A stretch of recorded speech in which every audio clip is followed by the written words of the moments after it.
Brian, there was a 3rd and 18 play in the second quarter where you guys ran the ball to set up the field goal. Was that Kyle's call, or did you see something at the line and check? It was the play call. Okay. Any frustration in I mean, it's 3rd and 18. I mean, in the red area, you're not your chances of converting that are probably pretty low. They know that you're just trying to save the field goal. I really don't know a play that anyone could call that maybe you bust a screen, but I mean, that's a smart call. Brian, on 2-point conversion there at the end, Kyle said that Garcon was the first look there. Was covered well. Did you see Taylor slip a little bit? You know what it was that was the same route that Trent scored on earlier, and he sells it out and then comes back in. He actually beat the guy out.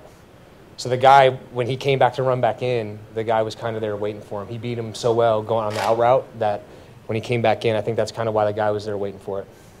See that? What's that? Taylor not see that he had him out? Is there... Well, he can't. It's not like a two-way go. You know what I mean? So unfortunately, he beat him on the way out, and the guy, when you're coming back in, if you beat him on the way out, he's usually there waiting for it. So obviously, first that Taylor was the 3rd read on that particular play. Why did you go there? Well, Pierre was covered. I think. I mean, I have to go and watch the film, but I'm pretty sure they had someone underneath him, and he was kind of going to the back of the end zone. So, and really, Pierre's kind of the second read too. You're reading the first guy as he's clearing it out, hoping that they jump him and get Pierre. And I think both those two guys were covered. So, you know, work Trent. He had already scored a touchdown on that route in man-to-man coverage, and he's usually pretty good at it. And I think it was just unfortunate that he beat him outside, and the guy was inside waiting for him. To have only scored 15 points in the first 2 weeks, like, what's it like to finally get that footing offensively and score? Yeah, well, we should have scored more. I mean, you'd like to score more touchdowns when you get in the red area, I think, but that was just the way it was going. We knew we had to score touchdowns. I think we saw that was how the game was being played, and when that's the case, obviously you always want to score points. You know, when it's a close game and it's 9-6 or whatever it was, you know that's the kind of game that's being played. When you go out there tonight and you know that you're going to have to try to score 41 just to tie it up, then that's what you have to do. And maybe you take some, more chances with throwing the ball, throwing up to Marquise and letting him make a play, calling a go to Pierre and letting him, run underneath it. So we just knew that we didn't have a lot of time, and we had to get some big plays.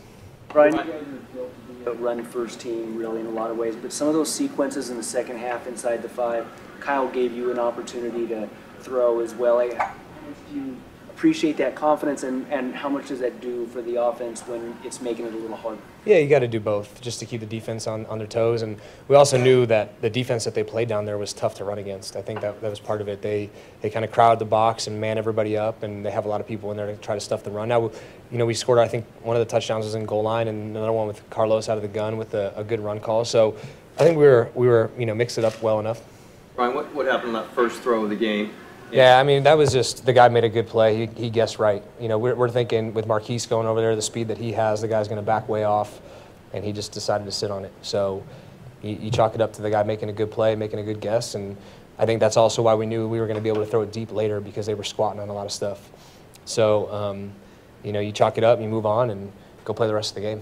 You have to tell yourself anything? You talk to Shanahan about? No, not at all. I mean, literally, you just look at it, not tip your cap to the guy, good guess, you made the right play, and then you go and play the rest of the game. Brian, do you feel like you're playing catch up the rest of the game after that play? Not at all, no. I mean, obviously we don't want to put our defense in the situation in the first play of the game. It's not fair to them, but you just go and you keep playing. And I think the one thing that that I'm proud of and that I learned was we have the right guys. We have guys that are going to give it their all. It's definitely not for lack of effort, and we played till the end, and that's what you got to do, especially when you're a young team. You're trying to learn how to win. It takes time, and unfortunately, it's been 3 games and we still haven't got a win. But I think we have the right people in that locker room and the right coaches, and once we put it together, it'll be good. And we have to play a complete game. When the defense plays well, we got to score points, and when we play well, we all got to play together and figure out a way to win, whatever it takes. What's your view on the play where Trent Taylor was called for offensive pass interference? I don't want to get fined. If you're asking me, that's probably what you're thinking. I don't see it because I'm thrown to a spot. But in that time of the game, I think you would let people play. But I haven't seen it. I have to go and watch the film. And you know what? You don't want to leave it up to the ref's hands anyways. You hope you make a few plays earlier in the game to change the outcome. And if it comes down to that, then that's what it is. That's what the guy's job is to do. Seem to be slinging it a lot more this game. Was that the nature of the game, or did you find some level of comfort where you were just like, hey, let's chuck it? I think that was the nature of the game, the plays that were being called, just trying to execute them. Pretty good spike there when you got the first touchdown of the year when you ran in. Some emotion there? That's, I think, my first rushing touchdown in 8 years, and the last one was a quarterback sneak. So I think also, too, just, going out, and I think that was our first touchdown of the entire year. So capping a long drive off and scoring, I think that was good for the whole offense, really, and just pumped everybody up.